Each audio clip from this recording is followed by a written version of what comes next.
presiden langsung ditangkap. Tapi orang Mina Islam, Abu Janda sampai sekarang aman, saudara.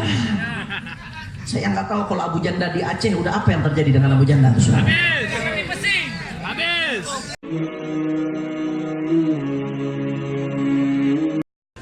Alhamdulillah. Alhamdulillahi Rabbil Alamin. وبه نستعين على أمور الدنيا والدين. اللهم فصل وسلم وبارك وكرم ومجد وعظم على سيدنا وحبيبنا وشفيعنا ونور قلوبنا محمد الفاتح لما أغلق والخاتم لما سبق ناصر الحق بالحق والهادي إلى الصراط المستقيم وعلى آله وصحبه حق قدره ومقداره العظيم يا فتاح يا عليم. أما بعد. Para alim ulama, para habaib, para asatid, para kiai, para tengku, para abi, para abu, para tokoh masyarakat, para tuan guru, wabil khusus segenap jajaran pengurus DPD FPI Nangro Aceh Darussalam, hadir bersama kita di tempat ini Abi Tengku Muslim, begitu pula sahibul ma'had, sahibul majlis, pimpinan daripada Dayah Nurul A'la Al-Aji Lokna, yaitu Abi Wahid, semuanya para habaib, para asatid, para sesepuh, para kiai, para pimpinan DPW yang tidak dapat saya sebutkan namanya satu persatu tanpa mengurangi rasa hormat saya kepada beliau semua. Kita doakan mudah-mudahan habaib kita, ulama kita, kiai kita, Allah panjangkan nomornya, Allah sehatkan badannya, Allah menangkan perjuangannya, Allah kabul hajat-hajatnya, amin ya rabbal. Tidak lupa pula salam penghormatan kami sampaikan kepada segenap panitia penyelenggara yang telah bersusah payah menyelenggarakan acara pada malam hari ini. Jazahumullahu khairal jaza. Mudah-mudahan panitia dan semua yang ikut andil mendapatkan ganjaran sebesar-besarnya dari Allah Subhanahu wa taala.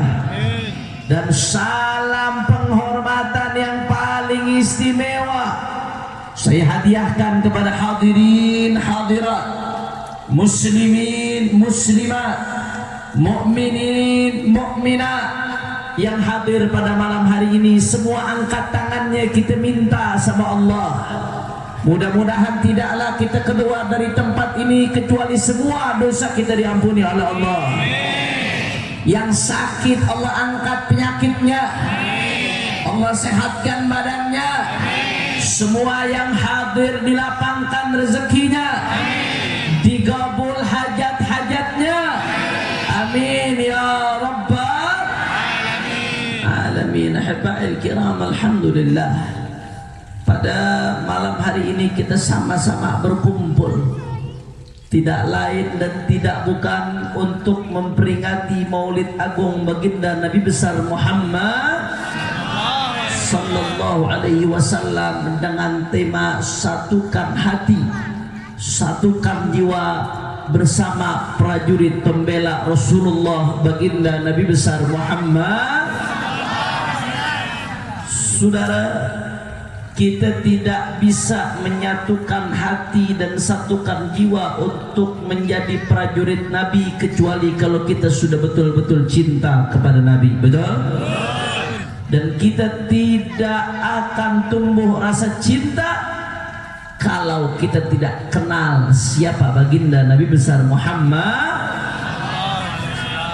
Nabi yang kita rayakan maulidnya pada malam hari ini adalah al-insanul kamil.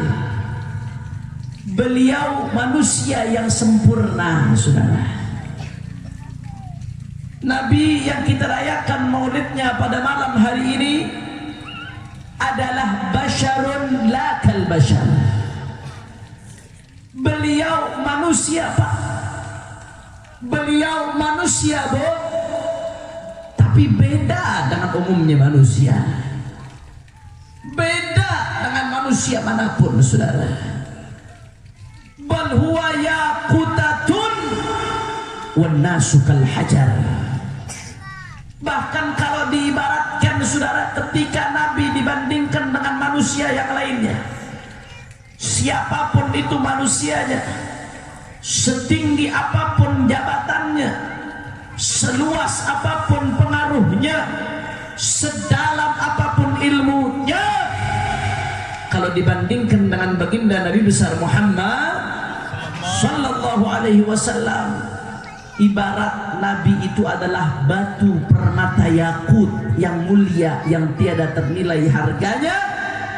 Sedangkan manusia yang lain, siapapun manusianya, hanya ibarat batu koral, batu kali biasa, saudara.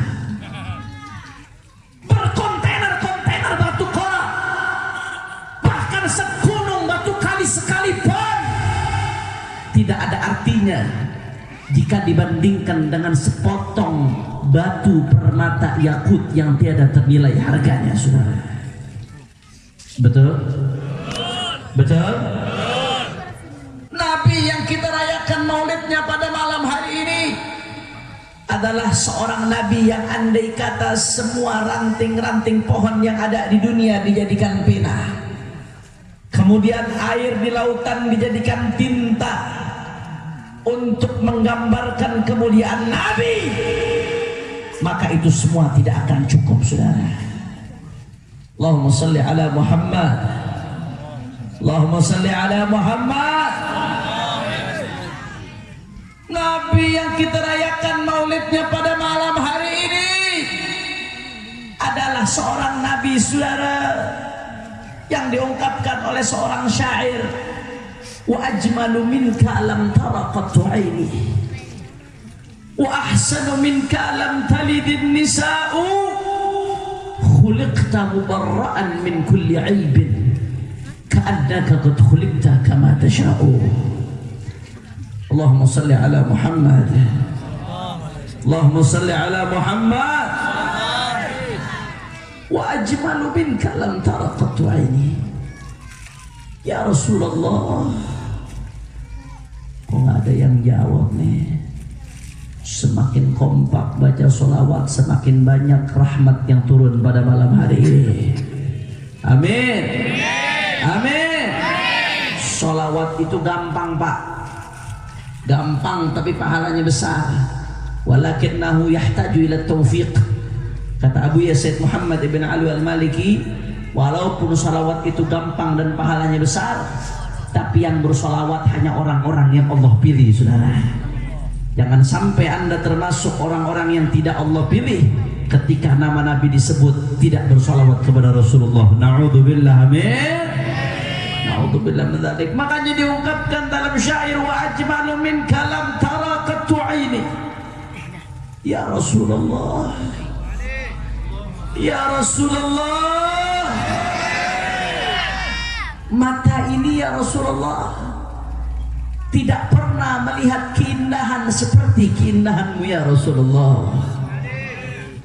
Bahkan semua keindahan yang ada di atas muka bumi semuanya bersumber dari keindahan baginda Nabi besar Muhammad sallallahu alaihi wasallam. Wa ahsanu minka lam talidin nisa'u. Ya Rasulullah, ya Rasulullah,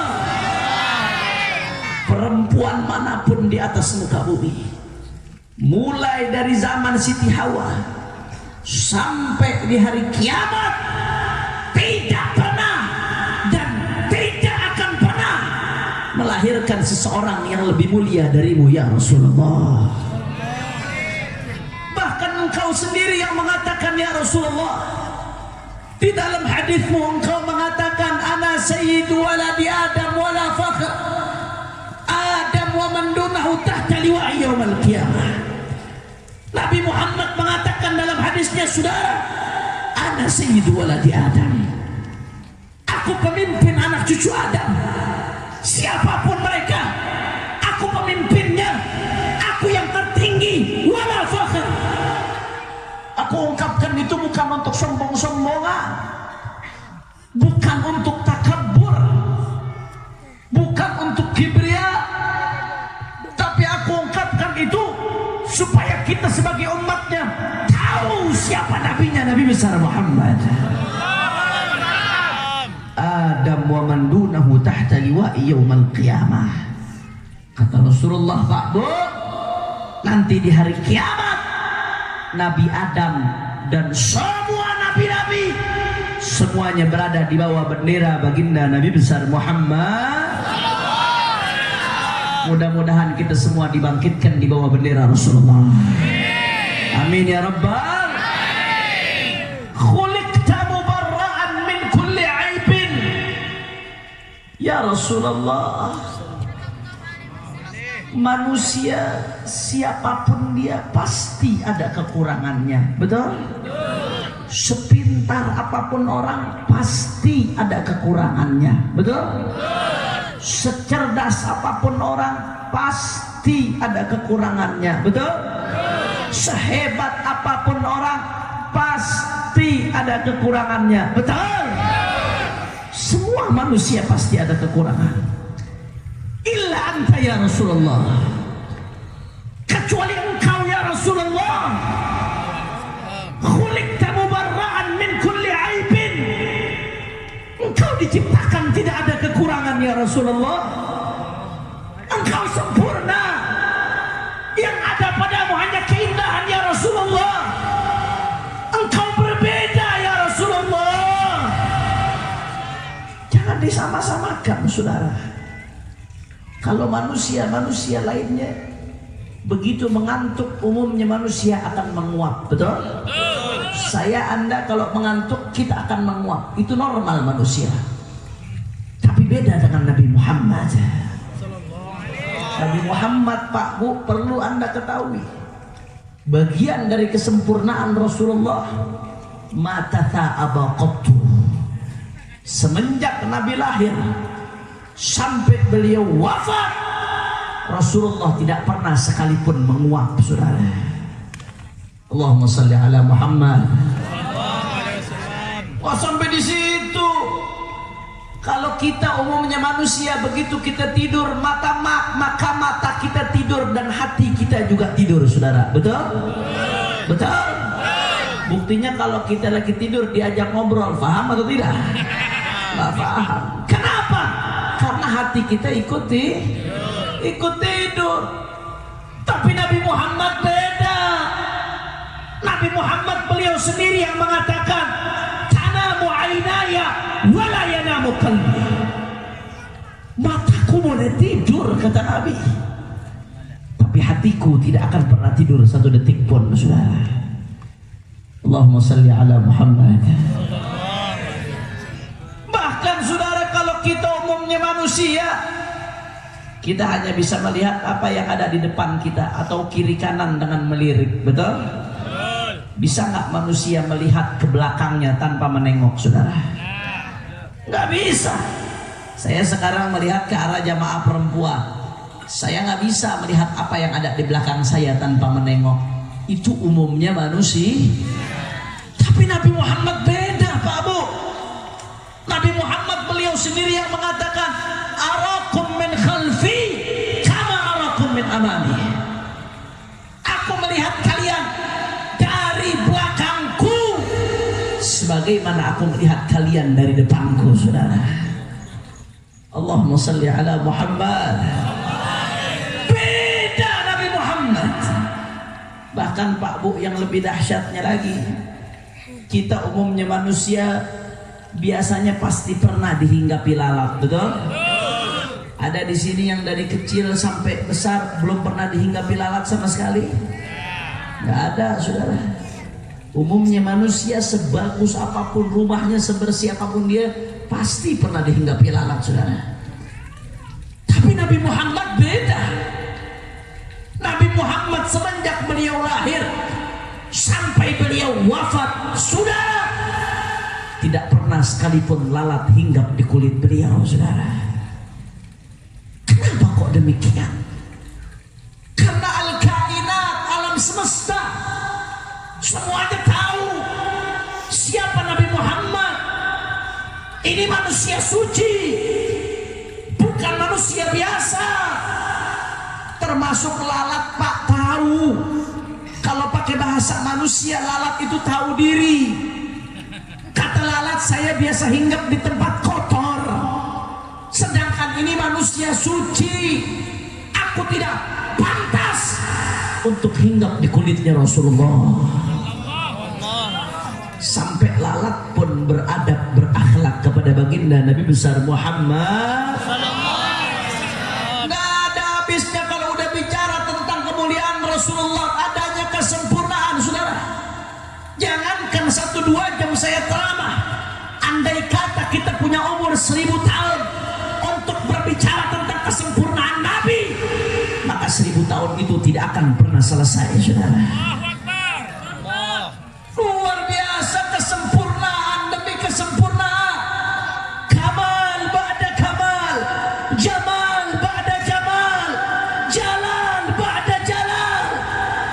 Kalau sudah bicara tentang Rasulullah, yang ada hanyalah kesempurnaan, wibawa, keindahan, kemuliaan, ketinggian. Nggak ada sedikit pun, saudara, kekurangan pada baginda Rasulullah. Makanya dulu para ulama kalau sudah bicara tentang Nabi Muhammad, adab akhlak mereka luar biasa. Dijaga betul adab akhlak mereka kalau sudah bicara tentang Rasulullah. Kenapa mereka begitu jaga adab dan akhlak? Karena kalau sudah bicara tentang Rasulullah, jika sedikit saja ada kesalahan, maka bukan berhadapan dengan manusia, tapi berhadapan dengan kekasihnya Rasulullah, yaitu adalah Allah Subhanahu wa ta'ala. Dijaga itu adab, dijaga itu akhlak. Kalau sudah berkaitan dengan Rasulullah, Al-Imam Malik, Pak Bu, gurunya Al-Imam Syafi'i, Imam Darul Hijrah, ulama besar di Madinah pada zamannya. Imam Malik radhiyallahu taala anhu ardah, saking tingginya adab akhlak beliau kepada Rasulullah, sampai-sampai saudara, kalau di tengah jalan ada orang yang bertanya beliau tentang hadis Rasul sallallahu alaihi wasallam, beliau tidak mau jawab di jalanan, saudara. Kata beliau, tunggu, biarkan aku pulang, aku mandi terlebih dahulu, aku pakai pakaian aku yang paling bagus, aku pakai wangian aku yang paling mahal. Setelah beliau duduk dengan imamahnya, dengan jubahnya, dengan wudhunya, dengan sucinya, baru beliau mau bicara tentang hadis. Kenapa? Karena ini adalah hadisnya Rasulullah Sallallahu Alaihi Wasallam. Beliau jaga adab luar biasa. Al-Imam Malik sampai-sampai saking jaga adabnya, sampai-sampai saudara, beliau tinggal di Madinah, tapi kalau sudah buang kotoran, buang air, buang hajat, beliau keluar dulu dari kota Madinah, saking menghormati baginda Nabi besar Muhammad. Selama di Madinah beliau tidak berani pakai sendal. Tapi itu zaman dulu masih pasir di bawah. Kalau sekarang di halaman Masjid Nabawi nggak pakai sendal, pakai keramik, kaki melepuh, saudara. Beda zaman sekarang, jangan ikut-ikutan dengan zaman Al-Imam Malik radhiyallahu taala anhu. Beliau tidak mau pakai sendalnya selama di Madinah. Kenapa? Saking adabnya, saking akhlaknya kepada baginda Nabi besar Muhammad. Beliau takut kaki beliau menginjak bekas yang diinjak oleh Rasulullah. Dijaga adab sama Rasulullah. Semua ulama mengajarkan kita adab dengan Rasulullah, termasuk ulama-ulama di Indonesia, para guru-guru kita, para masyayikh kita, para tuan-tuan guru, para kiai, para hadratus syekh. Mereka mengajarkan kita adab dan akhlak kepada baginda Nabi besar Muhammad. Di antara sekian banyak ulama yang berbicara tentang adab kepada Rasulullah, ada salah seorang ulama besar Indonesia, Pak Bu. Beliau pendiri Nahdlatul Ulama, seorang ulama besar, ulama panutan, yaitu Hadratus Syekh Kiai Haji Hashim Asy'ari. Mudah-mudahan kita dapat keberkahan beliau. Beliau punya kitab, judul kitab beliau Tanbihat Wajibat Liman Yasna'ul Maulid Bil Munkarat. Peringatan-peringatan yang wajib bagi mereka yang membuat maulid tapi dicampur dengan kemunkaran. Saudara, saya sebelum melanjutkan ceramah saya, sebelum kita ngaji kitabnya Kiai Hashim Asy'ari, ini udah jam berapa ini? Jam 12. Jam 12 kurang 10. Saya lihat kelihatannya udah banyak yang nggak semangat ini. Lanjut. Kira-kira masih semangat atau tidak? Yakin? Ini kalau di Jakarta jam segini bencong baru keluar. Kalau orang Aceh kira-kira lanjut atau tidak? Orang Aceh besar lanjut atau tidak? Masih semangat? Betul? Udah malam. Lanjut. Udah banyak yang ngantuk. Lanjut. Besok banyak yang sekolah. Libur.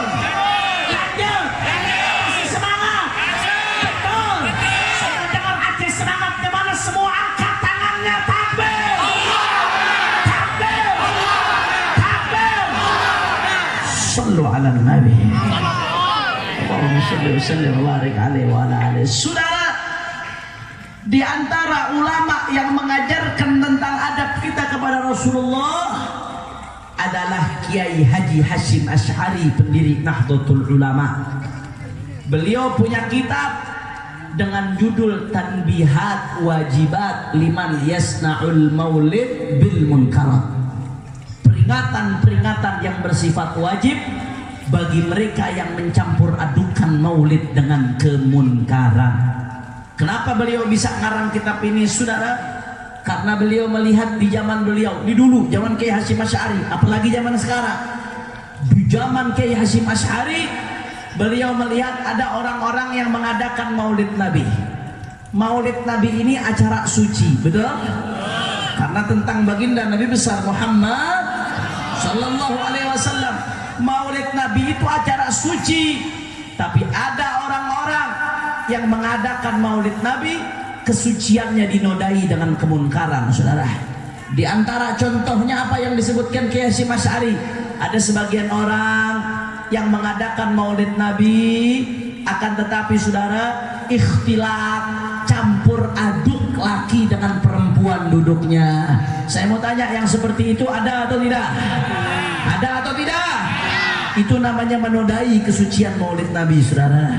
Di antara contohnya lagi, mungkin di Aceh nggak ada, tapi di Jawa kadang-kadang suka ada, saudara. Di beberapa tempat saya lihat suka ada. Di kampung-kampung ada yang mengadakan Maulid Nabi. Siangnya Maulid, bagus. Tablik akbar, istighosah, sholawat, tolak al-badru, udah luar biasa. Siangnya Maulid, tapi malamnya tasyakuran Maulid, ngundang dangdut, saudara.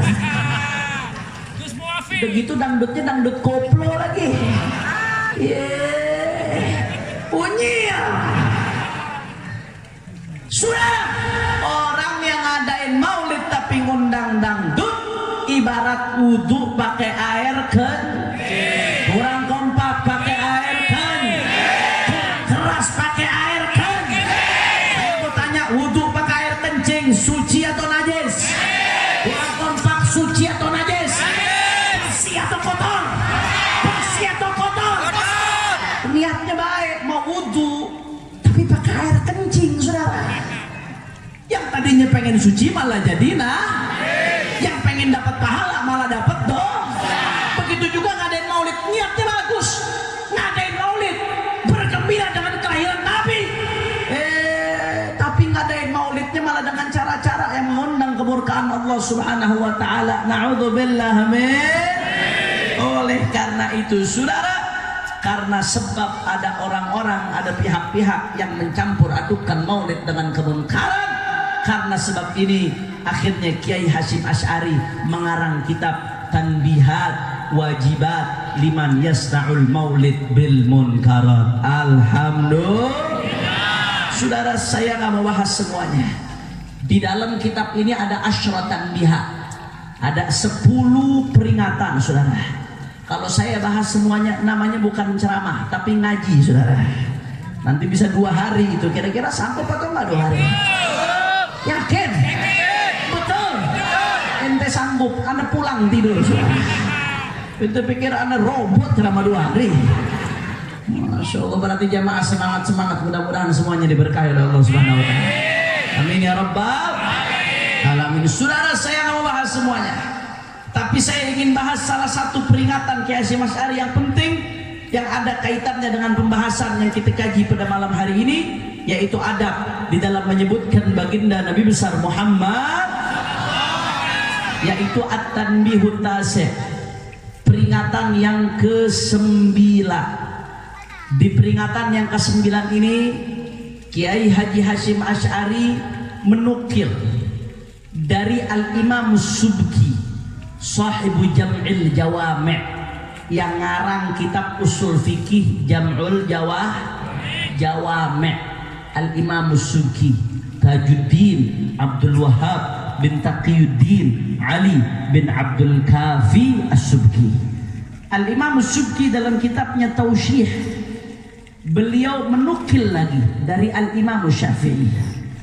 Nah, di sini diceritakan bahwasanya Imam Syafi'i, panutan kita di dalam berfikih, Al-Imam Syafi'i, pernah suatu saat Al-Imam Syafi'i meriwayatkan satu hadis Rasul sallallahu alaihi wasallam.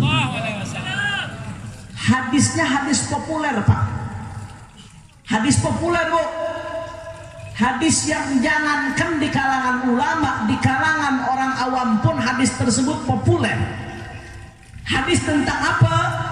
Hadis tentang seorang perempuan Makhzumiyah, perempuan berdarah biru bangsawan, melakukan tindak pidana pencurian. Akhirnya Nabi putuskan harus dipotong tangan, sehingga saudara, ada pihak-pihak yang melobi Rasulullah supaya hukum atas perempuan ini diringankan. Ya Rasulullah, ini perempuan berdarah biru, anak bangsawan, tolong ringankan ya Rasulullah, jangan dihukum seperti itu. Saudara, baginda Nabi Muhammad sallallahu alaihi wasallam ketika diminta untuk tebang pilih urusan hukum, marah Rasulullah, saudara. Marah Nabi luar biasa. Saking marahnya Nabi sampai mengatakan, innama ahlaka man kana qablakum, sesungguhnya yang menghancurkan umat-umat sebelum kalian. Apa yang menghancurkan umat sebelum kalian? Hukum tajam ke bawah, tumpul ke atas. Giliran ada orang miskin mencuri, langsung ditangkap, ditegakkan hukum. Betul? Giliran ada orang kaya, pejabat, nyolong triliunan, bisa kabur ke luar negeri, saudara. Betul? Betul. Kata Nabi Muhammad, hati-hati. Yang seperti ini, hukum tajam ke bawah, tumpul ke atas. Ini yang menyebabkan umat-umat sebelum kalian hancur, kata Rasulullah SAW, saudara. Sampai-sampai Nabi Muhammad bersumpah, Bu. Apa sumpahnya Nabi? Waimallah, law anna Fatimah binti Muhammadin sarakat, laqata'tu yadaha. Kata Nabi Muhammad sallallahu alaihi wasallam, demi Allah, jangankan perempuan tadi, jangankan si anak bangsawan, andai kata putriku Fatimah binti Muhammad, andai kata putriku tercinta mencuri, laqata'tu yadaha, maka akan aku potong tangannya, saudara. Saudara, saya mau tanya, orang Aceh jawab yang kompak. Putri Nabi Siti Fatimah mencuri, mungkin atau tidak? Mustahil, saudara. Beliau dididik oleh Rasulullah, tidak mungkin seperti itu. Wanita paling mulia. Tapi kenapa kok Nabi jadikan contoh andai kata? Kenapa Nabi jadikan contoh? Saudara, Nabi ingin memberikan contoh yang paling telak. Jangankan orang lain, kalau putriku sendiri yang mencuri, aku potong tangannya, kata Nabi, saudara. Nabi nggak mau setengah-setengah ngasih contoh. Nabi pengen ngasih contoh bahwasanya hukum tidak pilih-pilih. Jangankan orang lain, putri saya pun akan saya hukum kalau dia melanggar hukum, saudara. Ibadallah, saya nggak mau bahas tentang isi hadis ini. Isi hadis ini kalau kita bahas akan panjang, saudara. Tapi yang ingin saya bahas pada kesempatan kali ini adalah ibadallah, Kiai Hasyim Asy'ari menceritakan Imam Syafi'i ketika mengutip hadis tadi, hadis yang mengandai-andaikan Siti Fatimah mencuri. Imam Syafi'i ketika mengutip hadis tadi, saudara, ketika beliau meriwayatkan hadis tersebut, beliau tidak berani menyebutkan nama Siti Fatimah, saudara.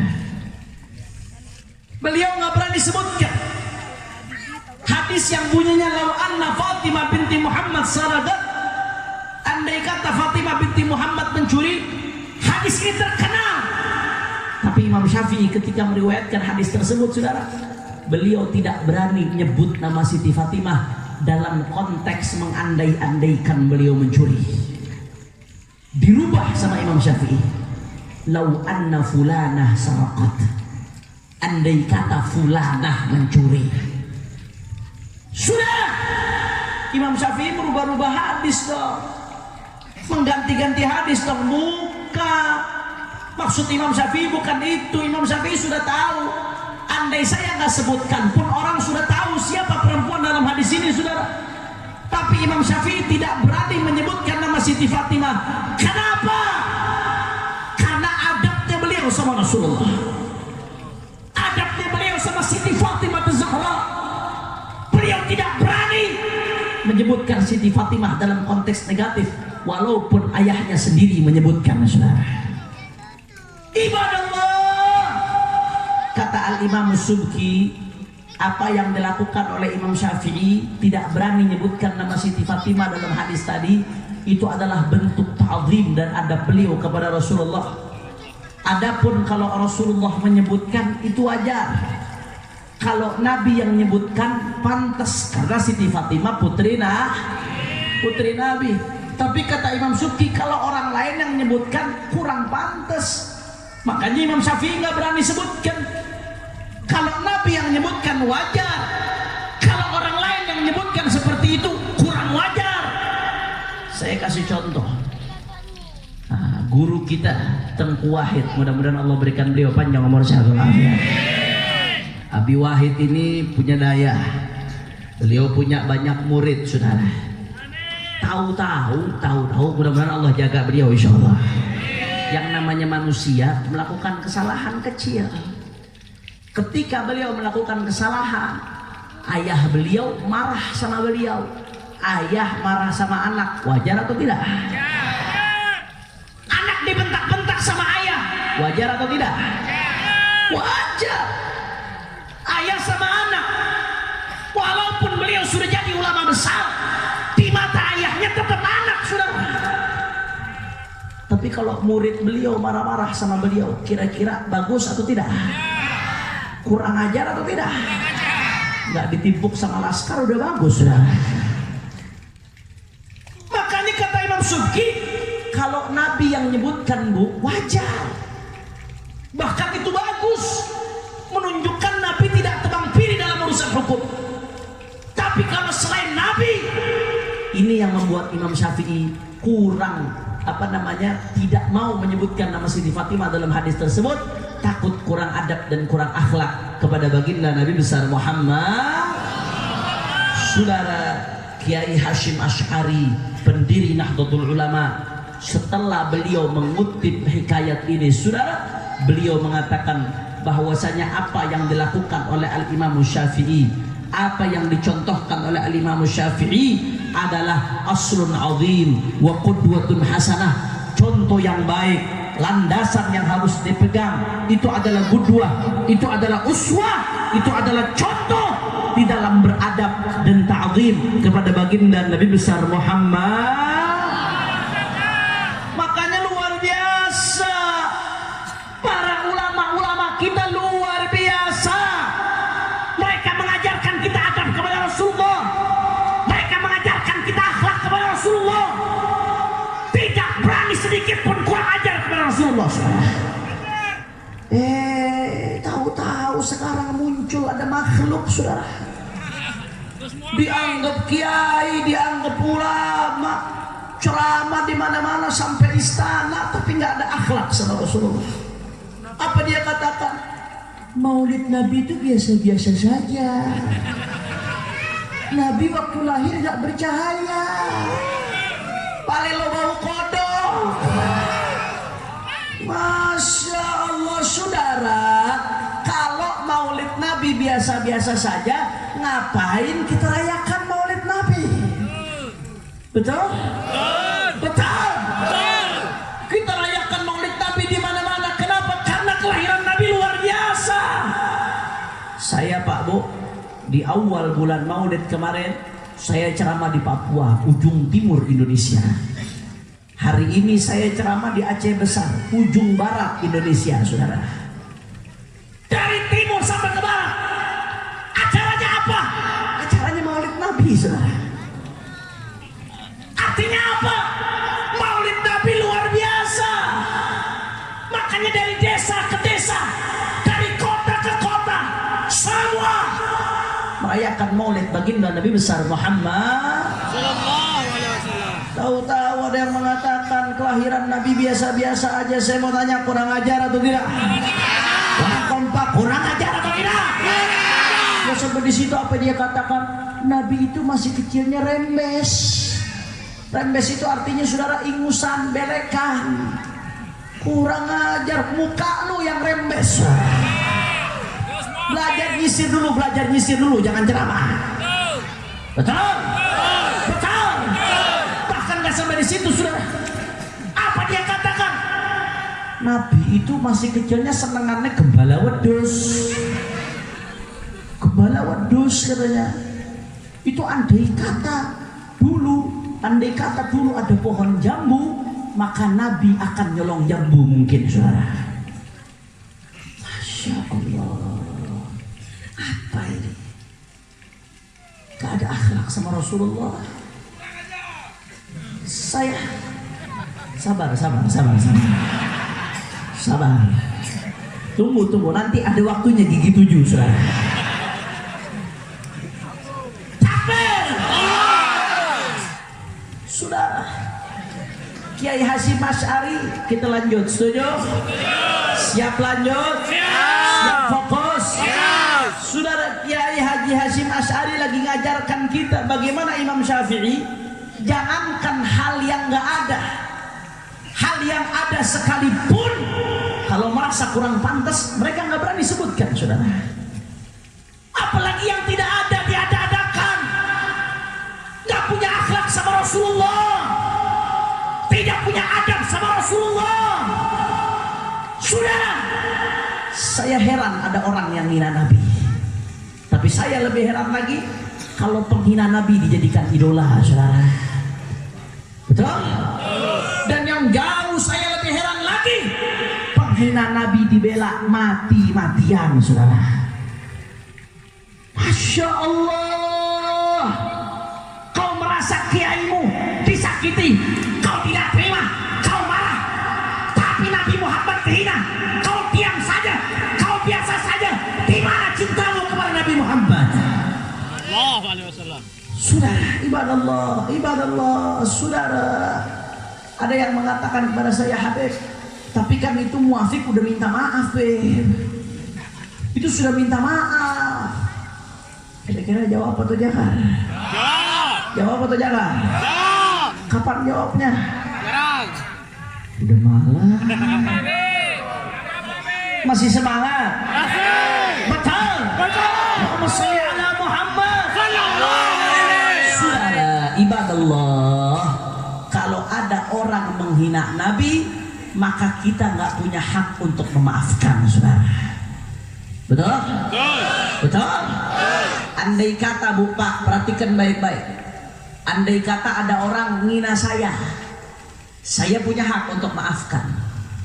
Ada orang menghina Anda punya hak untuk maafkan, karena itu hakul adabi. Gugur ketika dimaafkan, saudara. Andai kata ada yang ngambil harta saya, kalau saya maafkan, maka selesai. Itu ada laler terbang gede banget ya saudara. Mas, laler apa bukan tuh? Ada juga di Aceh laler gede begini saudara. Kira-kira jelas atau tidak? Jelas. Jelas atau tidak? Kalau ada orang menghina saya punya hak untuk maafkan, betul? Kalau ada orang hina Anda punya hak untuk maafkan, betul? Tapi kalau ada orang hina Rasulullah, maka kita nggak punya hak untuk maafkan, saudara. Kenapa?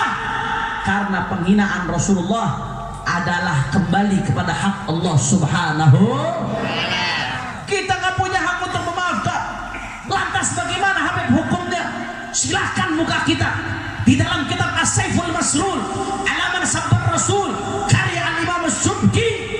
Di situ dijelaskan bahwasanya jumhurul ulama, mayoritas ulama ahlus sunnah wal jamaah mengatakan bahwasanya siapapun yang menghina Nabi, siapapun yang menghina Rasul atau menjadikan Nabi sebagai ejek-ejekan, atau menjadikan Nabi sebagai olok-olokan, atau menjadikan Nabi sebagai bahan tertawaan, bahan bercanda, walaupun tidak ada niat menghina, tapi dengan konteks yang merendahkan, sudah siapapun yang merendahkan Nabi dengan bentuk apapun, maka na'udzubillah min dzalik, orang tersebut keluar dari Islam, saudara. Na'udzubillah min. Bahkan Kiai Hasyim Asy'ari pendiri NU lebih keras lagi. Kata Kiai Hasyim Asy'ari dalam kitabnya Tanbihat Wajibat juga, beliau mengutip dari Syarh Syifa bil Qadhi Iyad. Mengutip apa? Andai kata ada orang di dalam bahasa Arab itu ada namanya sigha tasghir, fu'ail. Kalau rambut, satu rambut itu dalam bahasa Arabnya syar. Satu rambut disebutnya apa? Syar. Syar itu artinya rambut biasa. Tapi kalau rambut kecil atau direndahkan dengan bahasa yang menghinakan, itu disebutnya syu'air. Disebutnya apa? Syu'air. Ada rojul. Rojul itu satu orang laki biasa. Tapi kalau ada seorang laki-laki kecil, saudara, itu dalam bahasa Arab disebutnya rujail. Disebutnya apa? Rujail. Itu disebut sigha tasghir, fu'ail. Fu'ail ini sigha tasghir, ada kalanya memang untuk menjelaskan realita disebut rujail karena memang orang ini kecil. Tapi ada kalanya tujuannya untuk merendahkan, saudara. Disebut rujail karena orangnya pengecut, itu namanya merendahkan. Kalimat fu'ail, rujail dipakai untuk merendah. Kata Kiai Hasyim Asy'ari, andai kata ada yang menyebut sya'ar, rambutnya Nabi, dengan sebutan syu'air, rambut kecil dengan nada yang merendahkan, maka na'udzubillah min dzalik, itu sudah termasuk menghina Nabi yang bisa menyebabkan seseorang keluar dari Islam, saudara. Hati-hati, hati-hati, hati-hati Bu Pak. Kalau sudah berkaitan dengan Rasulullah, hati-hati. Bahkan Al-Imam Ibn Hajar Al-Haytami mengatakan, jangankan orang yang tujuan menghina, andai kata ada orang yang betul-betul tidak sengaja, dia tidak ada tujuan untuk menghina sekalipun, walaupun dia nggak kafir, tapi uzir, tetap dihukum, saudara. Tetap ditazir, dihukum. Kalau ada tujuan menghina, tujuan bercanda, keluar dari Islam. Kalau sudah keluar dari Islam bagaimana, Beb? Ulama ada dua pendapat. Ada pendapat sebagian ulama, tapi bukan mayoritas, mengatakan udah nggak bisa, tobatnya nggak diterima, langsung dihukum mati. Ini pendapat sebagian ulama, minoritas. Tapi mayoritas ulama ahlus sunnah wal jamaah, kalau ada orang yang menghina Nabi, kemudian otomatis dia keluar dari Islam, maka hukumnya apa? Hukumnya diminta untuk bertaubat, saudara. Diminta untuk syahadat pula, diajak untuk bertobat, minta maaf kepada Allah, menyesali apa yang dia perbuat, mengakui bahwasanya pernyataannya salah, mengakui pernyataannya ngawur, mengakui pernyataannya menyimpang, menyesal, tidak akan mengulangi lagi. Itu namanya tobat. Kalau sudah tobat diterima, alhamdulillah. Tapi kalau nggak mau tobat, saudara, maka hukumnya adalah dihukum mati, saudara. Hati-hati, hati-hati, saudara. Ini makanya bukannya tobat, malah bela diri. Kalau saya dianggap salah, dia mengatakan seperti itu. Kalau saya dianggap salah, saya minta maaf. Berarti belum merasa salah. Kalau saya dianggap salah, saya minta maaf. Berarti belum merasa belum merasa salah. Hati-hati, saudara. Kalau mau ngikutin hukum Islam, orang yang seperti ini sudah dihukum mati, saudara. Tapi kita di Indonesia, betul? Kita masih menghormati hukum yang ada. Makanya kami laporkan. Tujuannya apa? Jangan didiamkan dong. Jangan bungkam dong. Ini umat sedang marah. Kalau sampai dibiarkan, kalau sampai didiamkan, jangan salahkan kalau umat Islam main hakim sendiri-sendiri, saudara. Betul? Betul? Umat ini sedang marah. Kenapa kami dari FPI laporkan masalah ini ke polisi, saudara? Baik masalah busuk atau masalah muafik. Kenapa kami laporkan ke polisi? Yang pertama, kami tidak terima Rasulullah dihina, saudara. Yang kedua, karena kami nggak pengen sampai kemarahan umat disalurkan dengan caranya masing-masing. Ini bisa bahaya, ini bisa kacau. Negara sendiri yang nanti akan kebingungan menghadapinya kalau ini terjadi, saudara. Makanya kami laporkan, kalau kami sudah punya itikat baik terhadap hukum, jangan dikecewakan, jangan didiamkan. Faktanya kami sudah kecewa. Saat ini, saudara, hukum tajam ke bawah, tumpul ke giliran ada orang ngina presiden, langsung ditangkap, saudara. Betul? Betul? Kalau ada orang ngina presiden, langsung ditangkap. Tapi orang ngina Islam, Abu Janda sampai sekarang aman, saudara. Saya nggak tahu kalau Abu Janda di Aceh udah apa yang terjadi dengan Abu Janda, saudara. Habis. Betul? Betul? Sudah kami laporkan berkali-kali. Sampai sekarang aman. Cipto Leskoda yang sekarang sudah jadi gubernur NTT, terang-terangan, saudara, dia hina umat Islam, dia hina syariat, dia fitnah umat Islam. Sampai sekarang aman, padahal sudah dilaporkan. Ade Armando sampai sekarang aman. Busuk sampai sekarang aman, saudara. Padahal dengan kurang ajar, dia banding-bandingkan Rasulullah dengan bapaknya, saudara. Masya Allah. Kami sudah laporkan. Sebelumnya juga dia hina jilbab, dia hina azan. Kami sudah laporkan, saudara. Kenapa nggak ada kelanjutan? Dan sekarang nambah lagi satu, saudara. Jangan pancing-pancing kemarahan umat Islam. Jangan pancing-pancing kemarahan umat Islam. Enggak, ini enggak ada kaitannya dengan sensitivitas organisasi, saudara. Enggak, kami bukan karena dendam terhadap organisasi tertentu, saudara. Tidak. Kalau sudah berkaitan dengan Rasulullah, maka enggak peduli apapun organisasinya, apapun partainya. Jangankan dari orang lain. Andai kata, na'udzubillah min dalik, na'udzubillah min dalik. Andai kata ada kader FPI yang kepleset ngina Nabi, maka kami akan usut sesuai prosedur, saudara. Enggak ada urusan. Kalau sudah berkaitan dengan Rasulullah, di atas segala-galanya, di atas organisasi, di atas negara, di atas ormas. Makanya hati-hati, jangan pancing marahan umat, saudara. Jangan coba-coba pancing marahan umat. Kami umat Islam cinta damai. Kami umat Islam nggak ada merusuh. Kami umat Islam nggak ada menribut. Kami diajarkan oleh Rasulullah untuk damai, saudara. Tapi jangan lupa, Rasulullah juga ajarkan kami, manakala musuh datang, pantang bagi kami untuk mundur, saudara. Kami tidak akan diam, kami tidak akan bungkam, kami akan usut sampai penghina Nabi di penjara. Tidak peduli dicaci, dimaki, dihina, difitnah, dibunuh sekalipun, kaki jadi kepala, kepala jadi kaki, mati bersibatara. Kami tidak akan mundur untuk bela Rasulullah, saudara.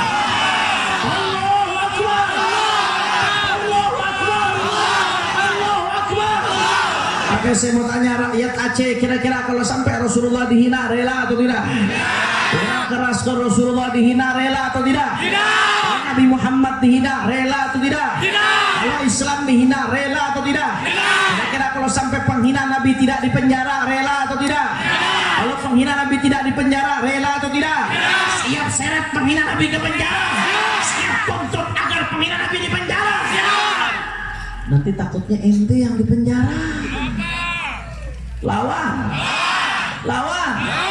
Nanti ente ditangkap. Lawan.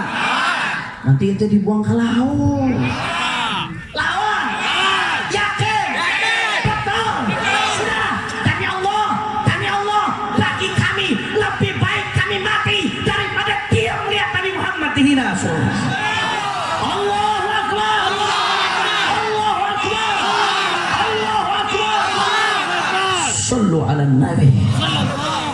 Allahumma salli wa sallim wa barik alaihi wa ala alihi. Saudara ibadallah, saya ingin sampaikan satu cerita pada malam hari ini. Cerita yang dikutip oleh seorang ulama besar, Al-Imam Al-Hafidh Ibn Hajar Al-Asqalani. Beliau Al-Hafidh Ibn Hajar Al-Asqalani pengarang kitab Fathul Bari. Beliau punya kitab judulnya Ad-Durarul Kaminah fi Ayan Al-Mi'ah Ats-Tsaminah. Di dalam kitab Ad-Durarul Kaminah beliau bercerita. Apa beliau cerita? Bahwasanya saudara, dulu ada seorang raja Mongol. Raja Mongol ini adalah seorang raja kafir, saudara. Seorang raja kafir. Mayoritas warganya juga kafir pada saat itu. Akhirnya pada suatu saat Raja Mongol ini mengadakan pesta, Pak Bu. Diadakan pesta itu dihadiri oleh puluhan ribu rakyatnya, saudara. Di tengah-tengah pesta ada salah satu pembesar kerajaan Mongol berdiri. Dia pidato, tapi ternyata isi pidatonya mencaci maki baginda Nabi besar Muhammad sallallahu alaihi wasallam. Singkat cerita, dicaci maki Nabi dalam pidatonya. Kebetulan gak jauh dari situ ada anjing, saudara. Kalbus sayd, anjing yang biasa dipakai buat berburu. Anjing itu diikat kencang. Begitu Nabi dihina, itu anjing berontak, saudara, sampai putus tali ikatannya, dan akhirnya anjing itu menomprok si penghina Nabi, saudara. Ditomprok itu penghina Nabi. Tapi pada saat itu berhasil diselamatkan. Anjingnya kembali diikat dengan ikatan yang lebih kencang. Penghina Nabi itu berhasil diselamatkan. Setelah penghina Nabi ini diselamatkan, ada yang tegur, kamu sih ngina Nabi. Anjing jadi marah tuh, gara-gara kamu ngina Nabi. Dengan sombong dia jawab apa, saudara? Itu anjing marah bukan gara-gara saya ngina Nabi. Bukan.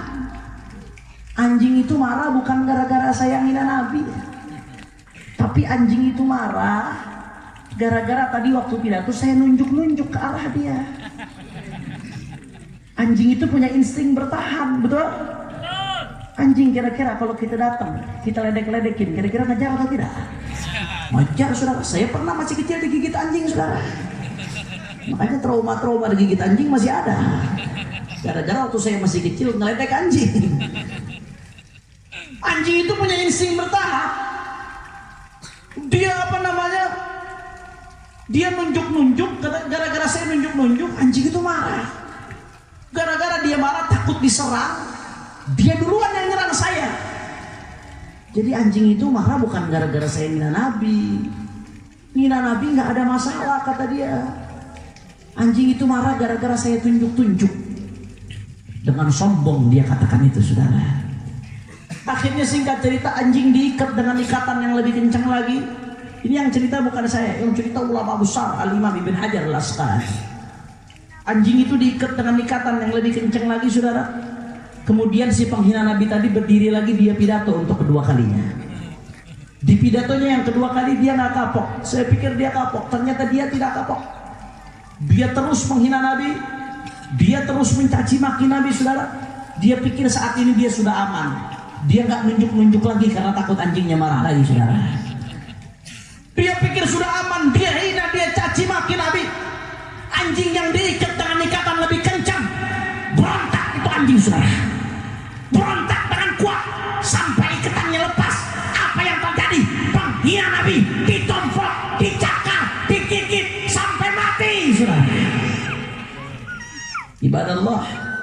Anda tahu Imam Ibn Hajar cerita gara-gara kejadian anjing bela Nabi, gara-gara kejadian anjing yang bela Rasulullah, gara-gara kejadian itu saudara 40.000 orang Mongol yang menyaksikan masuk Islam saudara. Anjing pak, binatang, hewan, najis mughaladhah lagi saudara. Tapi Nabi Muhammad dihina, tidak terima, malah itu anjing saudara. Tahu-tahu ada umat Nabi Muhammad, Rasulullah nabinya dihina, dia diam, bungkam saudara. Saya nggak suruh orang untuk rusuh, enggak, tapi tunjukkan dong kemarahan Anda. Kata Imam Syafi'i, man istughdiba wa lam yaghdab fahuwa himar. Barang siapa yang dibuat marah dengan dicaci nabinya, dicaci Islamnya, kemudian dia tidak marah, maka yang seperti itu kata Imam Syafi'i, dia bukan manusia tapi dia keledai saudara.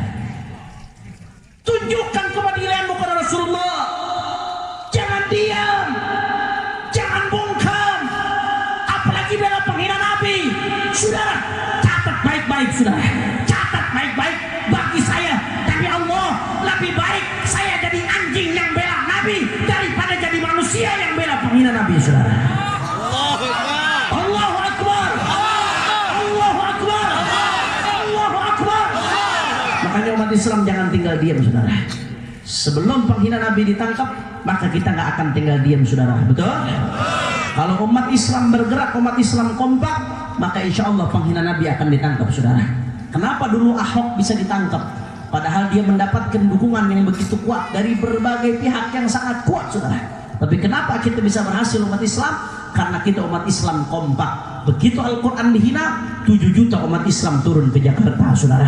Bahkan terus dikawal terus sampai akhirnya Ahok longsor dan lengser. Alhamdulillah saudara ibadallah, karena umat Islamnya kompak. Sekarang kenapa para penghina Nabi bisa berkeliaran? Karena umat Islamnya diam, umat Islamnya tidak peduli. Akhirnya mereka bebas berkeliaran, mereka tidak ditangkap saudara.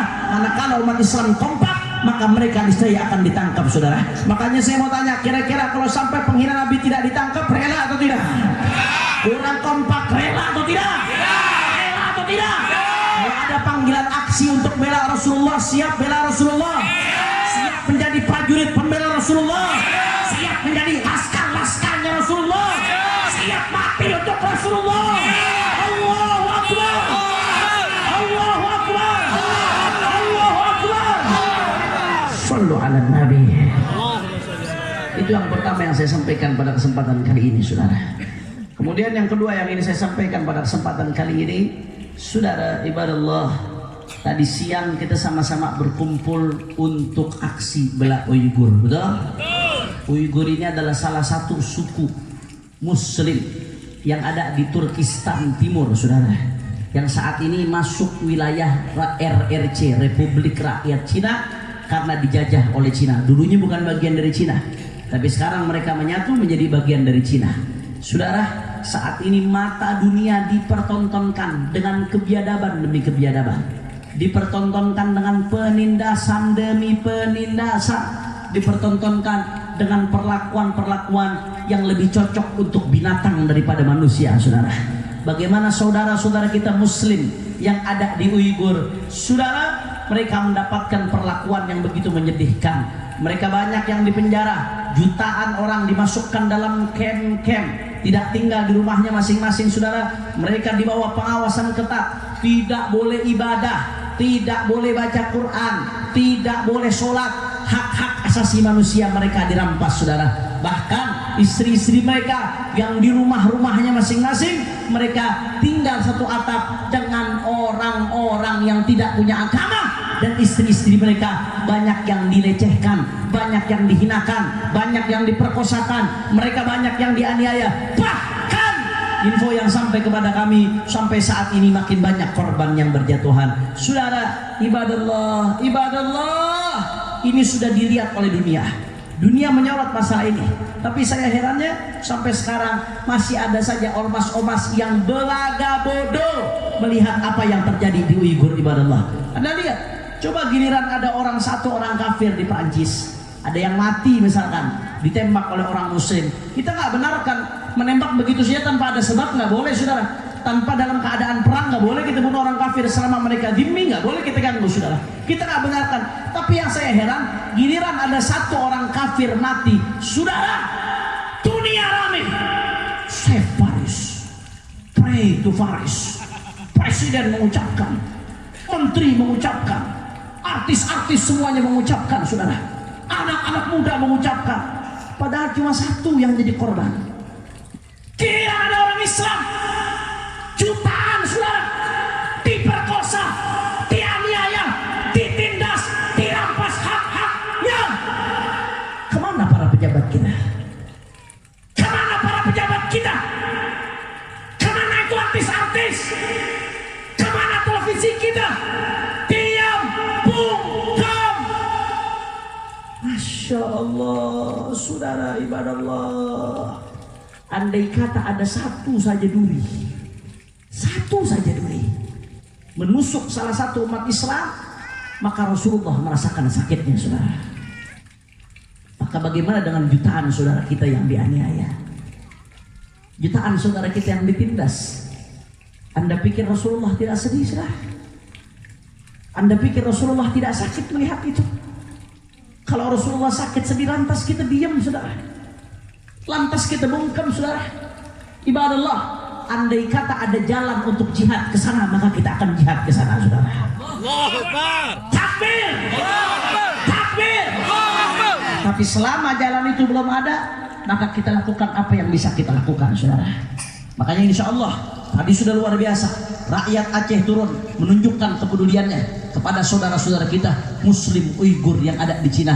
Turun lagi lebih besar lagi saudara. Insya Allah kami di Jakarta hari Jumat yang akan datang, doakan kami hari Jumat yang akan datang, kami akan berkumpul insya Allah bersama ratusan ribu umat Islam.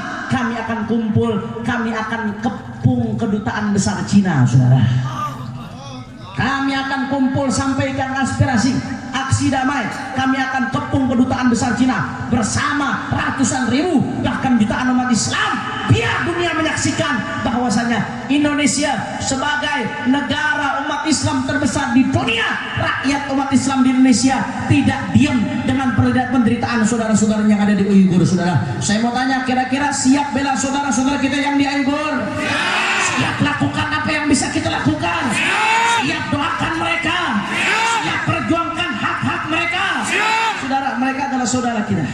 Walaupun mereka beda warna kulit, walaupun mereka beda bahasa, walaupun beda suku, walaupun beda budaya, walaupun banyak perbedaan antara kita dan mereka, selama mereka Muslim, mereka saudara kita saudara. Mereka sakit, kita juga sakit. Mereka menderita, kita juga menderita. Mereka pedih, kita juga pedih. Mereka berdarah, kita juga berdarah saudara. Betul? Betul. Makanya minimal, saya minta minimal semua yang ada di sini minimal setiap habis sholat, wabil khusus kalau bisa dalam sholatnya minta imam-imamnya di masjid-masjid untuk baca doa kunut nazilah, mendoakan saudara-saudara kita yang ada di Uighur dan Palestina, mudah-mudahan diberikan kemenangan oleh Allah Subhanahu wa taala. Amin ya rabbal alamin. Itu yang kedua yang saya sampaikan. Kemudian yang ketiga yang ingin saya sampaikan pada kesempatan kali ini, saudara, ada salam untuk semua umat Islam dari Imam Besar Al-Habib Muhammad Rizik bin Hussein bin Syihab. Mudah-mudahan beliau bisa segera pulang ke Indonesia insyaallah. Amin ya rabbal alamin. Saudara, banyak yang bertanya-tanya, Habib, kenapa sih Habib Rizik sampai sekarang belum pulang? Betul? Betul? Saudara, beliau bukan tidak mau pulang, tapi beliau tidak bisa pulang, saudara. Beda antara tidak mau pulang dan tidak bisa pulang, beda. Beliau mau pulang. Beliau sudah rindu luar biasa kepada Indonesia, apalagi kepada Aceh, saudara. Kecintaan beliau kepada Aceh luar biasa, tidak diragukan lagi. Bagaimana beliau berjuang tidur bersama 1000 laskar di tenda-tenda selama 4 bulan mengangkat mayat-mayat korban tsunami, saudara. Perjuangan beliau luar biasa untuk Aceh. Kecintaan beliau kepada rakyat Aceh luar biasa, saudara. Mudah-mudahan tahun depan insya Allah beliau sudah bisa di Aceh, insya Allah. Amin ya Rabbal. Beliau bukan gak mau pulang, beliau ingin pulang. Tapi sampai sekarang beliau tidak bisa pulang. Kenapa beliau nggak bisa pulang?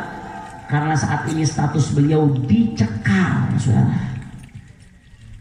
Maksudnya bagaimana dicekal?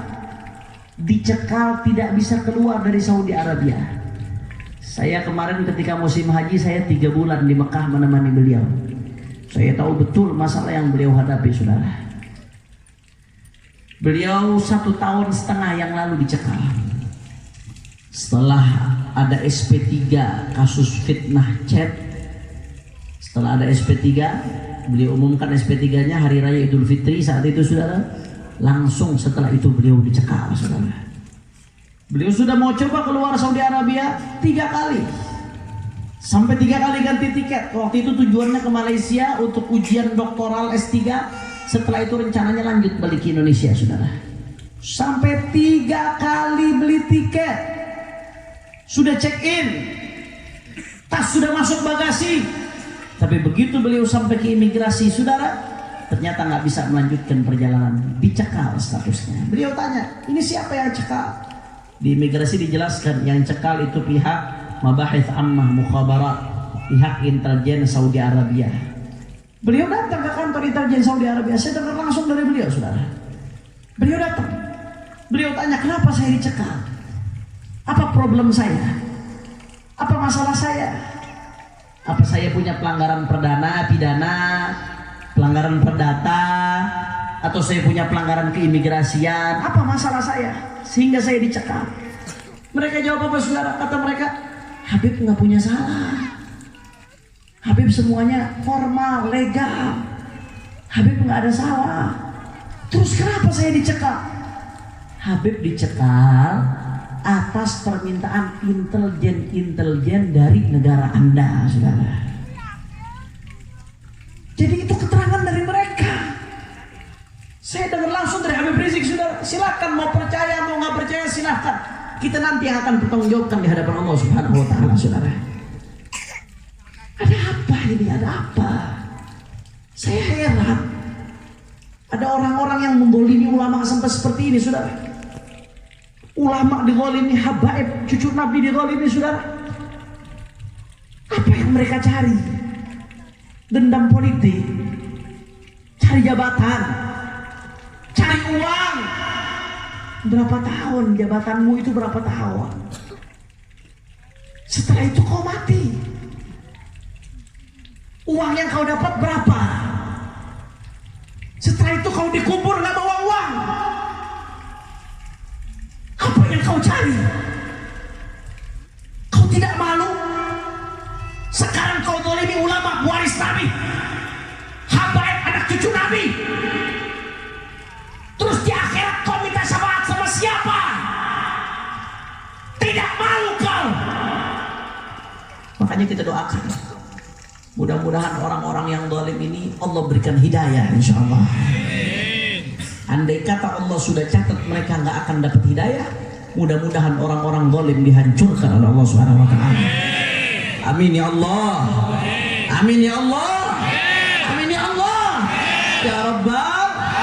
Makanya pesan beliau kemarin, saudara, ketika 212 beliau pesan beliau, saya bisa pulang atau saya tidak bisa pulang, saya bisa hadir atau saya tidak bisa hadir. Perjuangan umat tidak boleh berhenti, saudara. Perjuangan umat tidak boleh putus. Perjuangan umat tidak boleh kendor. Apalagi rakyat Aceh, saudara. Rakyat Aceh adalah kakak tertua kami. Jangan tinggalkan kami. Di Aceh syariat bisa diterapkan. Kami mohon rakyat Aceh, pimpin kami berjuang supaya Indonesia semuanya bisa bersyariat, saudara. Amin. Amin. Itu pesan beliau. Tolong, silahkan saya tidak pulang, tapi perjuangan tidak boleh berhenti. Perjuangan tidak boleh putus. Perjuangan harus tetap lanjut, saudara. Kalau urusan pilpres udah selesai, selesai kata beliau. Udah nggak usah inget-inget pilpres lagi. Udah nggak ada lagi nomor 1, nomor 2. Udah selesai itu saudara. Nggak ada lagi. Kalau foto nggak ada lagi yang seperti ini saudara. Tidak ada. Sudah tidak ada.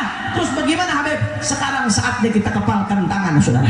Saatnya kepalkan tangan. Coba semua kepalkan tangannya. Semua kepalkan tangan. Angkat tangan. Kepalkan tangan. Apa artinya kepalkan tangan? Kepalkan tangan. Tegakkan keadilan. Lawan kezaliman. Sampaikan yang hak itu hak. Yang batil itu batil. Bela agama Allah. Bela Rasulullah. Jaga Indonesia.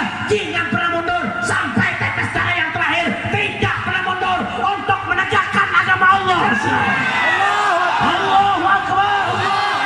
Allahu Akbar. Allahu Akbar. Makanya umat Islam siap bersatu. Siap dapatkan barisan. Siap bela Allah. Siap bela Nabi. Siap bela ulama. Siap jaga Aceh. Siap tegakkan syariat di NKRI. Siap jaga Indonesia. Semua angkat tangannya. Allahu Akbar. Allahu Akbar. Allahu Akbar. Sallu ala Nabi. Makanya terakhir sama-sama semuanya kita bacakan sholawat Badar dengan niat mudah-mudahan berkat Rasulullah dan Ahlul Badar yang punya hajat Allah kabul hajatnya. Yang sakit Allah angkat penyakitnya. Allah sehatkan badannya. Semua yang hadir dilapangkan rezekinya. Diberkahi kehidupannya. Dan mudah-mudahan Imam Besar Habib Rizik bisa segera pulang ke Indonesia insyaallah. Amin ya rabbal. Ayo sama-sama semua kita baca sholawat Badar. Yang kompak keluarkan suaranya. Nanti setelah sholawat Badar kita sambung dengan Mars Aksi Bela Islam. Tahu Mars Aksi Bela Islam? Al-Quran, Al-Quran, Al-Quran, Al-Quran, Al-Quran, imam, pedoman, petunjuk, satukan. Imam, pedoman, petunjuk, satukan.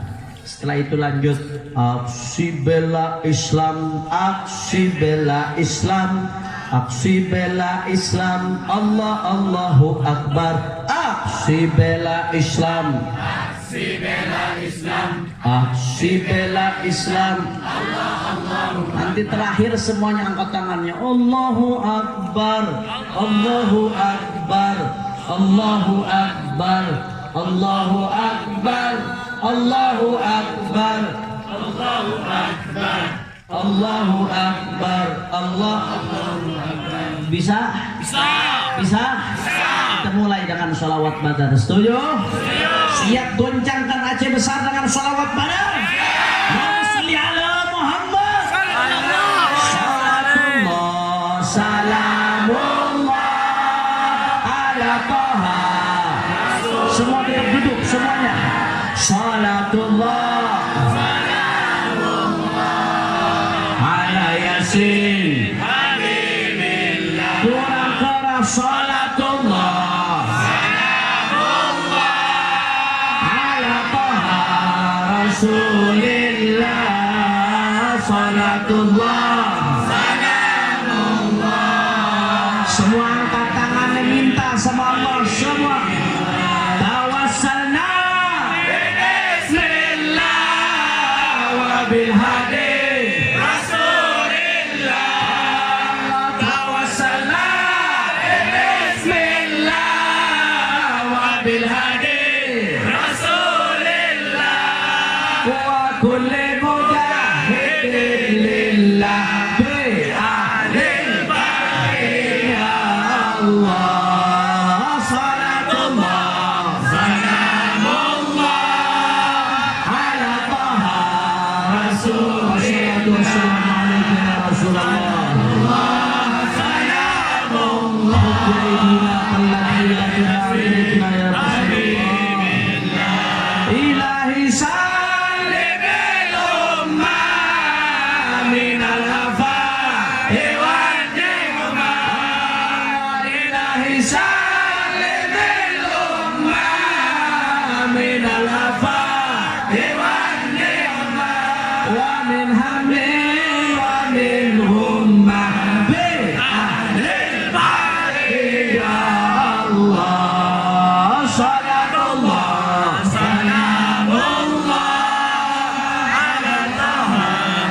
Rasulillah, salatullah salamullah ala yasin habibillah.